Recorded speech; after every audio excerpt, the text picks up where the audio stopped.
It's Mario Day! Happy Mario Day, everybody! I hope you guys really enjoyed that brand new 3D Mario trailer that Nintendo dropped. Did you enjoy it? Obviously, they weren't going to reveal anything massive here like a new 3D Mario, but they did give us some stuff to actually have and look forward to for this year for Mario still. They gave us new information on the Mario movie with a third Nintendo Direct for the thing.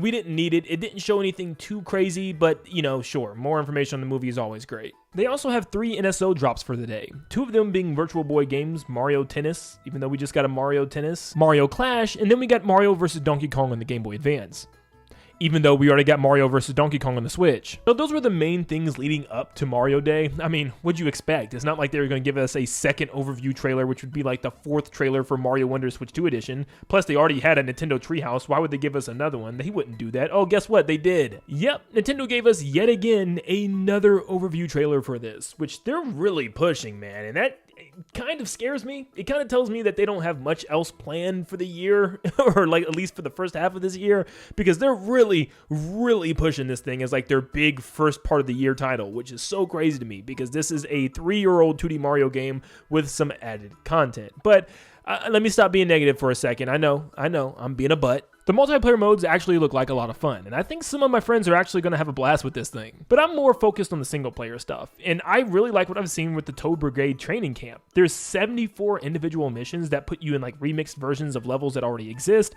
and you have to complete the objective. There's like some where you're bouncing on a bouncy ball, or have to collect a certain amount of something, or all the enemies are wackier. I really like that. This definitely doesn't feel like they just threw in some extra stuff for the sake of throwing in extra stuff.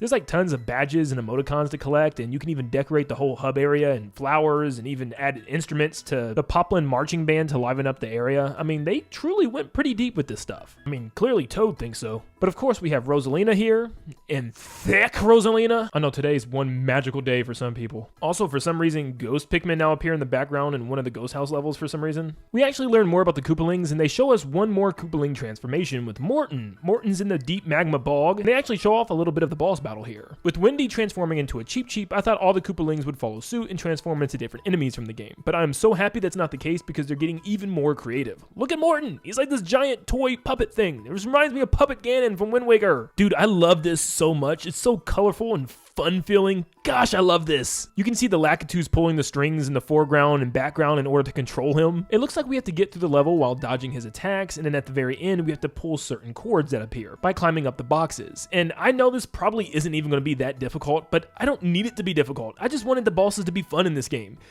and not whatever this was.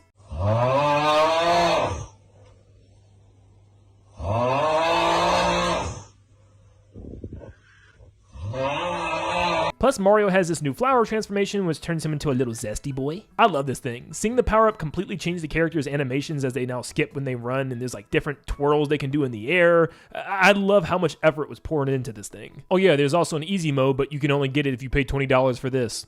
And $450 for a Switch 2. This is crazy. The Japanese website also posted a little clip of them chasing the Koopalings on train carts. Meanwhile, Yoshi could care less. And it looks like we'll have like a little easy boss battle at the very beginning of this mode where we're just learning how to use the flower power up. But yeah, I guess there's going to be 7 Koopaling specific stages where we fight them and go throughout a new stage. So I guess that's pretty cool. I wish it was a little bit more, but it's fine. Oh, and Nintendo released a new trailer for Yoshi and They actually had me feeling like Yoshi watching this thing. Yeah, we got our second look at this game, and I'm not entirely sure how I feel about it so far. For the most part, when you get a new gameplay trailer for a game that's coming out, you pretty much understand what you're going to be doing. Like, with Mario Odyssey, we knew immediately we'd be running around big, colorful worlds collecting stuff. Or in Donkey Kong Bonanza, we knew we'd be punching and digging through the ground, collecting stuff. I genuinely have no clue what the goal is in Yoshi and the Mysterious Book so far. I get the premise is there's going to be tons of enemy characters that you can partner up with, and you can put them on Yoshi's back and they all have unique abilities. For instance, this guy is able to blow bubbles. Yoshi can jump in the bubbles in order to go up.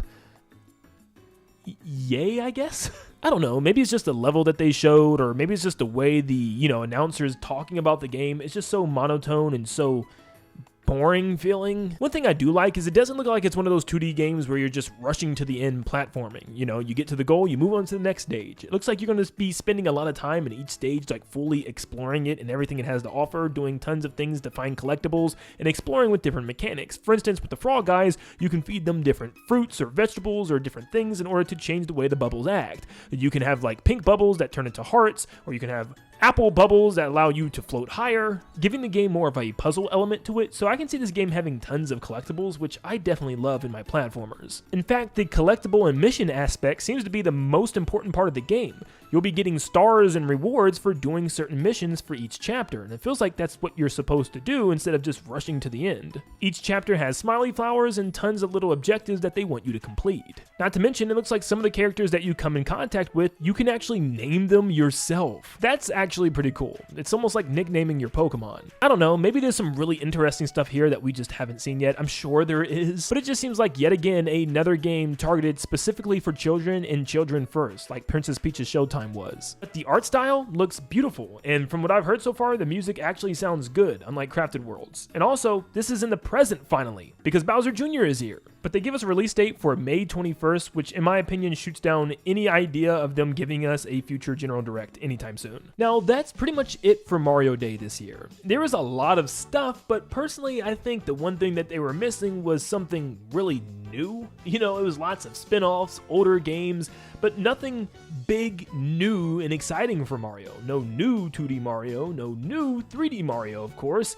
Nothing really in the new front for their mainline games. Not even something like a Mario Maker or a Luigi's Mansion, which a lot of people probably would have loved a lot more. So I get why some people are probably kind of upset with this year's anniversary. But hey, you never know. Nintendo could come out in a couple of days or maybe a week and say we got one more final big announcement for Mario's 40th anniversary. This movie will be the centerpiece of the anniversary.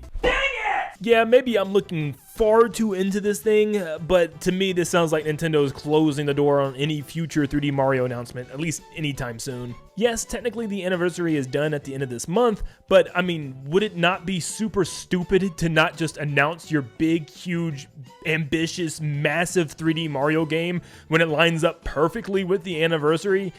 I mean, it's just so perfect, why not announce it here? Especially if it's the big holiday game and it's March already, and you still didn't announce it at the end of the Mario anniversary, when it could have been a perfect time for you. You see what I'm saying? Yeah, I think it's about time that we slowly start preparing ourselves for the inevitable not seeing this game anytime soon possibility. I mean, we may not be seeing this game until 2027, or 2028, or 2029, or 2030, 2035 maybe. It might be 2040 until we see this 3D Mario game. You know what? Maybe my kids will be able to see this Mario game, or maybe their kids, or maybe their kids' kids, or maybe their kids' kids' kids' kids. Maybe their kids' kids' goldfish might actually hear of a rumor of this 3D Mario game, and then